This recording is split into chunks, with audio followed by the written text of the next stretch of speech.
What's up, everyone? Today we're going to do an Italian zucchini roll. This thing's really big, really cheesy, and kind of interesting, a little bit different. Start by chopping up half of a yellow onion.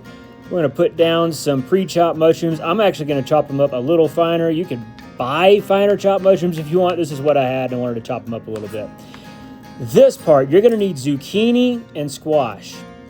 I use a potato peeler. I cut off both ends and then I just start peeling the top of it just like you would a potato, except you're going to keep the parts you peel. Flip it over, put the flap side down, peel some more. You're only going to need maybe 1 to 2 zucchinis tops and 1 to 2 squash tops. You're going to do the same thing to the squash. You're going to cut off both ends. I do wash all my vegetables, by the way. And you're just going to do the squash the exact same way you did the zucchini. Set the strips aside. You're going to get some chicken. I used about 4 large chicken breasts. Cut off the nasty stuff that you don't want, the little fat bits. I butterflied this chicken open just to make smaller little cuts. And you're going to cube these up. So cut them into strips. Turn the chicken lengthwise and then turn them widthwise and cut them into and cube all that chicken up. All 4 pieces. Now we're going to make our cheese. So I'm shredding all my cheese. You can buy pre-shredded. It's really not that big a deal. This is just cheddar. I don't really measure this out. I use about 8 ounces of cheddar, 8 ounces of Parmesan, 8 ounces of mozzarella. This is the mozzarella. I shred it up as well. And then I move on to some Parmesan and I'm going to shred all that up. Like I say, about 8 ounces of each should be enough to do this recipe pretty easily. The chicken, I'm going to put a little avocado oil in, and I use Kinder's The Blend, probably about a tablespoon or so of this, and then I just take a spoon, mix it all up. Use your hands if you want. I didn't really want to get my hands dirty, so I used a spoon this time. Now, spray or grease a large pan. This, I'm not actually sure what size this pan is. I use it on certain dishes. It's not a 9x13, it's actually a little bigger, but a 9x13 would work just fine. You're gonna make sure that the Parmesan is on every side and in every corner. That's very, very important for a step we have to do later. Now with the zucchini and squash, I just lay one and then lay another, and lay another in strips all the way across. And then I take this Kinder's garlic and herb, probably about a teaspoon of seasoning, and I'm just gonna spread that out evenly across the squash and zucchini. After that, I'm going to take some of that cheddar and just start spreading it out. I don't use a ton of cheddar and mozzarella here, but I do cover it decently. So cheddar first, then a little mozzarella on top of that. This is what it looked like when I was done. Once you have that done, go ahead and pop that in the oven, 350 degrees for about 15 to 20 minutes. I think I did this for 20 minutes and it worked out just right. Now in a cast iron skillet or whatever you want to cook on, about a tablespoon of butter, maybe a tablespoon of avocado oil. We're going to brown up our onion and our mushrooms. Then I added about a tablespoon of garlic, is minced garlic out of a jar. Get that incorporated. You're going to add about a teaspoon of the garlic and herb again from Kinder's. After you add it, you're just going to mix it up and cook these until they are done.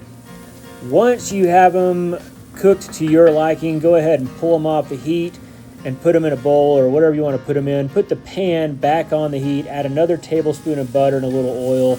Now we're going to cook our chicken up, and all we're going to do is brown the chicken. You want to cook it all the way through. This is not going to finish in the oven. Make sure you cook the chicken 100% on the stove.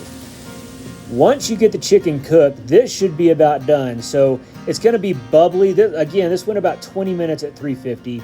The corners should be a little bit crusty, and that's what you want. This part is the hard part. It's not necessarily super difficult, but it can be a little hard.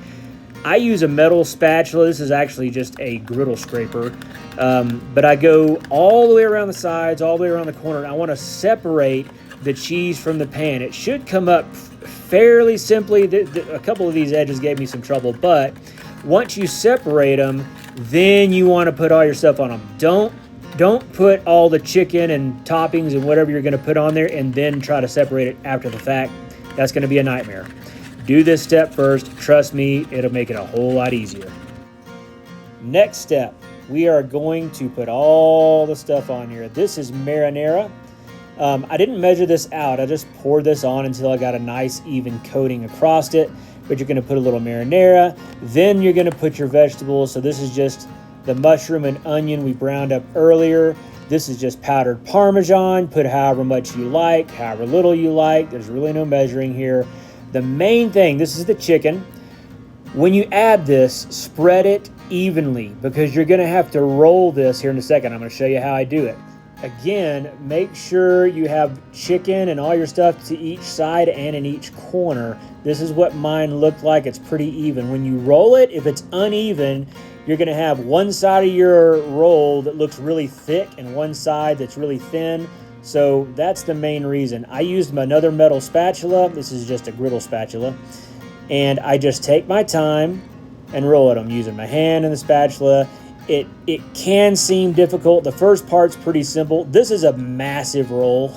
Also, I made it really big, so it's actually kind of heavy. At the end, I use 2 spatulas and just kind of get it the rest of the way, just like you see here. It's really not super difficult. It's just that it's the most difficult part of this cook. I also like to do this. I like both ends to be against the pan. I don't want to turn it lengthwise with the pan. That way, when I put it in the oven, nothing falls out. This is just a little bit more of that cheddar and mozzarella mix that I'm putting on top of it. And once you get the cheese kind of spread out how you want, you're gonna put it back in the oven. I do 350 degrees for probably another 10 minutes. And then I'll do, I'd say 3 minutes or so under the broiler on high, just to get the cheese nice and melty and bubbly. This is how it looks after I plated it up. It tasted great. Try this out. I hope you enjoyed the video. God bless you all, and as always, we will see you on the next one.